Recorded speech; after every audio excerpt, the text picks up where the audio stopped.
Hello and welcome to Cricket Happenings, dear friends and subscribers. On this part of the cricket show, I'll talk about the second day's play in the first Test match between Pakistan and Australia, where Australia were smoothly sailing at one point of time, 142 for no loss, with Aaron Finch and Khwaja in absolute control. And then there was really a spectacular collapse by Australia as they were bowled out for 202, and it was all the handiwork of the tall off spinner who was making his Test debut on his maiden Test on his Test debut. He went on to take a 5 wicket bag. So basically, it took 6 wickets to really derail the Aussies' effort, and Aussies were bowled out for 202, which really definitely they were it was something a situation which was definitely for a follow on, but Sarfraz Ahmed, the captain, decided that his wards would once again bat in the second innings, and but definitely the Aussies lost three quick wickets. The Pakistanis lost three quick wickets, but nevertheless, Pakistan in total control of this particular match here in Dubai. So I'll be talking about that, and also we look at the first T20 that happened between Zimbabwe and South Africa. Well, the Zimbabwean bowlers did all the good work to restrict South Africa to 160, but they themselves were not equal to the task. The batting could not really come to the fore. I mean, it only thanks to Peter Moore, the wicketkeeper batsman, and Brendan Mahuta, there was a bit of fireworks in the end. But other than that, there was nothing to talk about, and Zimbabwe had only themselves to blame as they were bowled out for 126, with South Africa winning the first T20 match. And the other thing which will be of great interest is that tomorrow is the first one-day international which is going to be played between England and Sri Lanka, and that is of great interest for everybody in the cricketing world for sure, because one has seen that any team which has gone to Sri Lanka has really suffered because they have doctored the wickets as per spin, and it has been a struggling. And it is told that England are much better than what Australia and South Africa did. One has to only wait and watch as to what really turns out when the first ODI start between England and Sri Lanka. Well, but first I'm going to talk about the second day's play, sorry, the third day's play, I reckon. It was day two. My apologies. It was day three. I really apologize.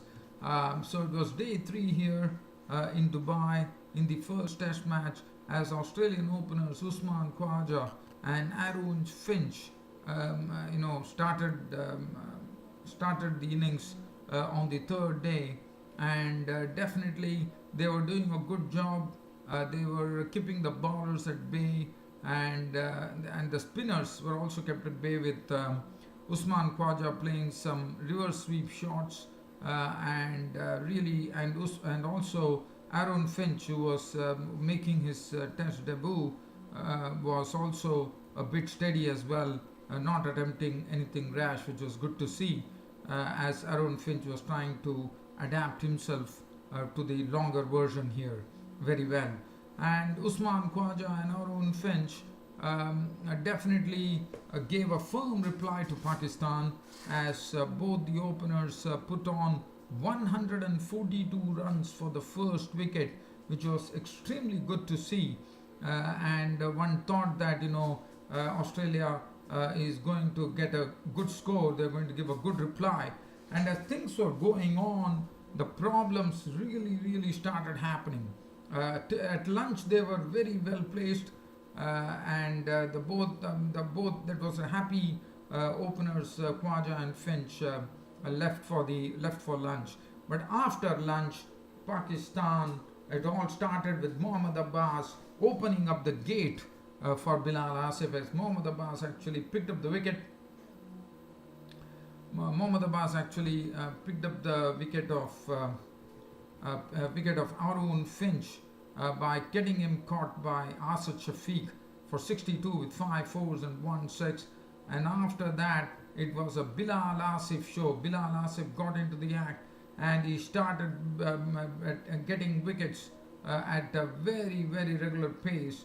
And this Australian innings, which was looking like they were definitely doing a good job when both the openers were there, suddenly started struggling, with Usman Khwaja's contribution being 85 with 8 boundaries. But from 142 for no loss, it was a spectacular collapse by Australia. One probably thought 282 was just a breeze for them when the score read 142 for no loss.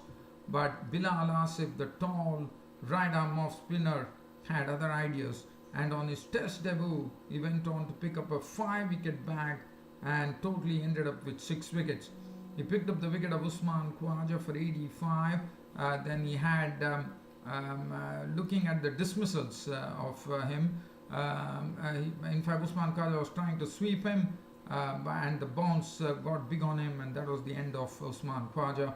But Usman Khwaja definitely did a good turn for himself, contributing 85 with 8 boundaries. Arun Finch getting a maiden 50 on his test debut itself, making 62 with 5 fours and 1 6.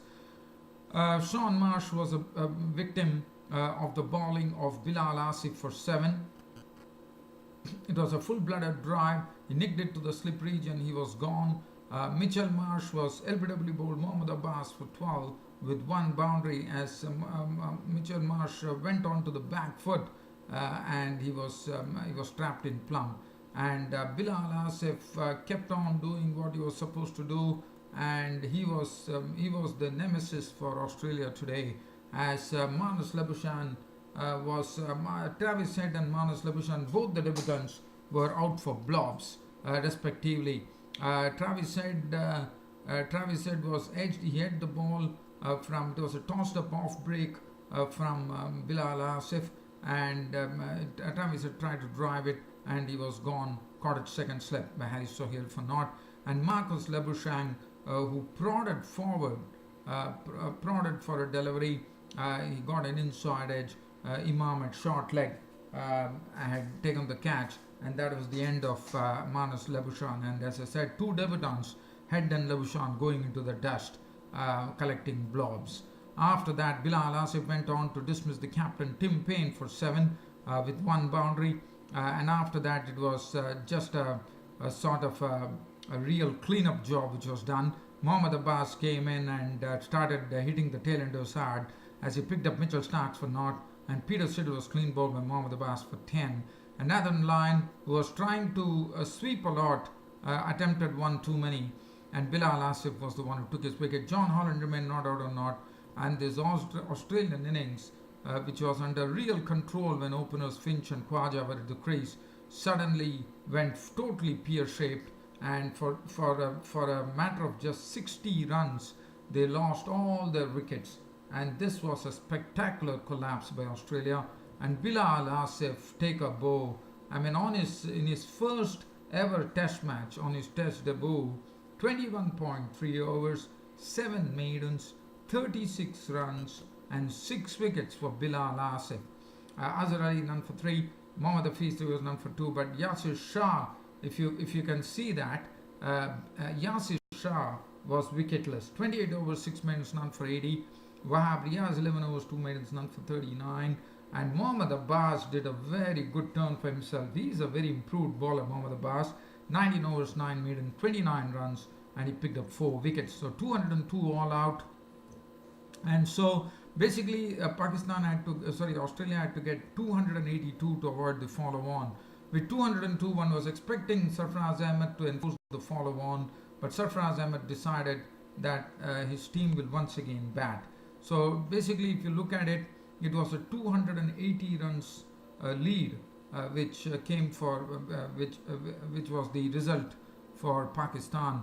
And with the 282 runs lead, the captain Sarfraz Ahmed decided that Pakistan would bat first. So probably the aim of Sarfraz Ahmed is that he wants to catch Australia on a turning wicket on the probably on the fourth and fifth days, and see to it that they really start struggling against Spain. He wants to make sure that Pakistan are going to go and win this first test match in Dubai. Now, Imam ul Haq started with a lot of confidence because of the buffer that they had of 280. Imam ul Haq and Mohammad Hafiz were playing some confident strokes, and finally it was John Holland who was pressed into service pretty quickly. Very quickly, the spinners were put into action, which was a good ploy by Tim Paine, and Mohammad Hafiz was the first to be dismissed when it was very well caught by Silly Point. Labuschagne was the fielder. There was John Holland, the left-arm spinner, got a turn and bounce, and Mohammad Hafiz got a leading edge as he got a leading edge, and at Silly Point, Labuschagne was very sharp enough to take the catch. Mohammad Hafiz gone, caught Labuschagne, bowled Holland for 17 with 3 boundaries, and then one was thinking at the score of at 37 for 1, one saw that the night watchman Bilal Asif walked in, and Bilal Asif was a goner pretty soon. Nathan Lyon was the one who dismissed him. It was a very good catch taken by Travis Head. There was turn and bounce in that particular delivery. Bilal Asif played down the wrong line. The ball took the inside edge. Travis Head took the catch, and that was the end of Bilal Asif for naught. So the night watchman experiment resulting in naught. And then Azhar Ali was out just before close of play. When as soon as Azhar Ali was out, stumps were drawn for the day. When Azhar Ali, that was a big wicket. This was a ball from John Holland, pitched on leg stump, turned a bit, and Azhar was trying to play at it, but he did not play in line with the ball, and it turned out to be an LBW. It wrapped him on the pads, and that was the end of Azhar Ali.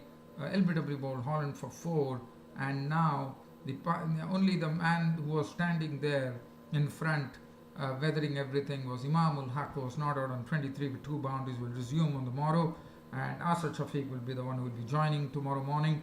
45 for 3 as the stumps were drawn.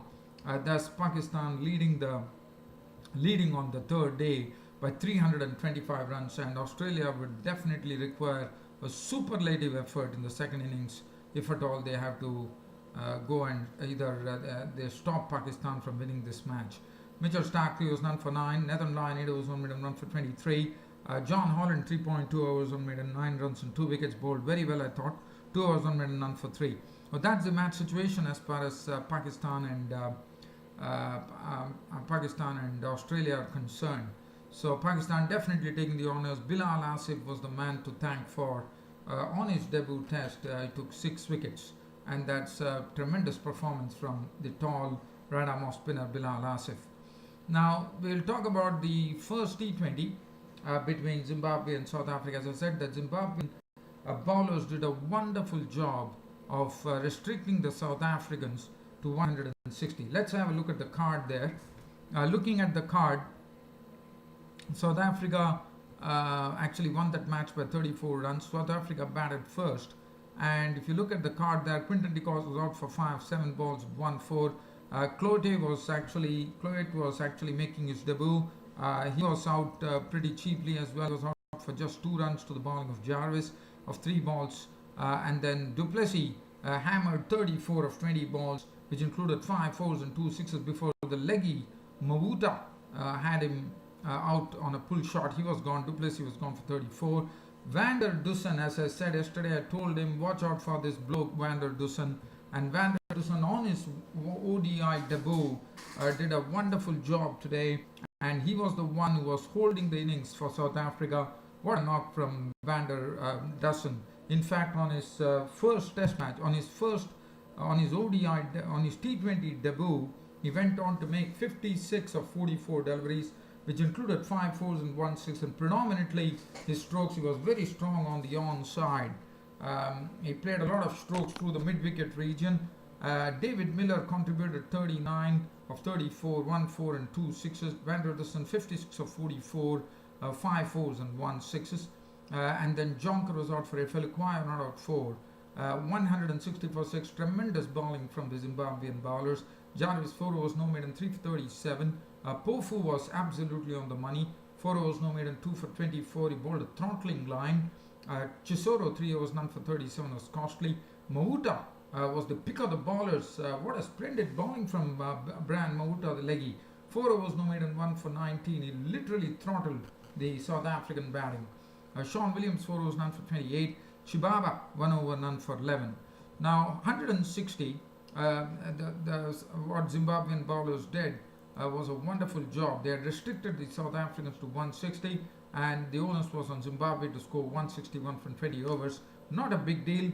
They could have done it, but again, Imran Tahir, who already took a hat-trick the other day, as you all remember in the ODIs, now came in the T20 and went on to take a 5-wicket bag.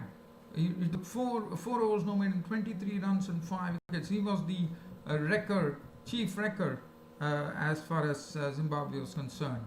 He was the one who wrecked the Zimbabwean innings. He took the wicket of Chibaba, bowled for Tahir, 3 of 5 balls. Masakadza was LBW bowling Imran Tahir for 1 of 7 deliveries. Brendan Taylor contributed 19 before becoming caught behind at the bowling of Dala for 19 of 30 balls with 3 fours. Musakanda was out for naught to the bowling of Imran Tahir. Sean Williams was out for 21 of 22, 2 fours, again a victim of Imran Tahir. But after that, Chigumbura and Chisora were also claimed, so there was not much oomph in the batting. But the oomph really came when the score, when suddenly there was a real flow of runs. This happened when the score was 70 for 7 in the 13th over, and it looked like everything is lost for Zimbabwe.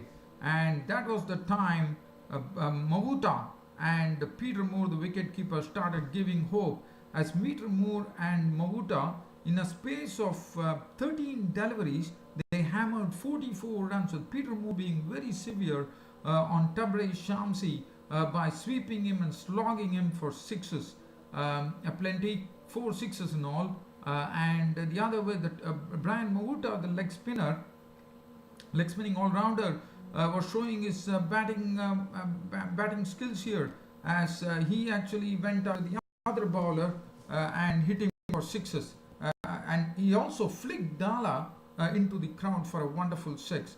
And it was really good to see that Brian Mahuta was really using the long handle.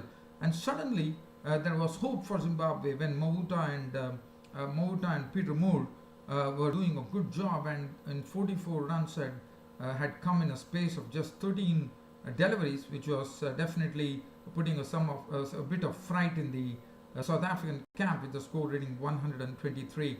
But the wicket of Peter Moore out to the bowling of Felukwaya for 44 of 21, 1 4 and 5 sixes, put paid to everything, and also Mahuta's wicket to the bowling of Dala, Junior Dala, the pace bowler, 28 of 14 with 2 fours and 2 sixes.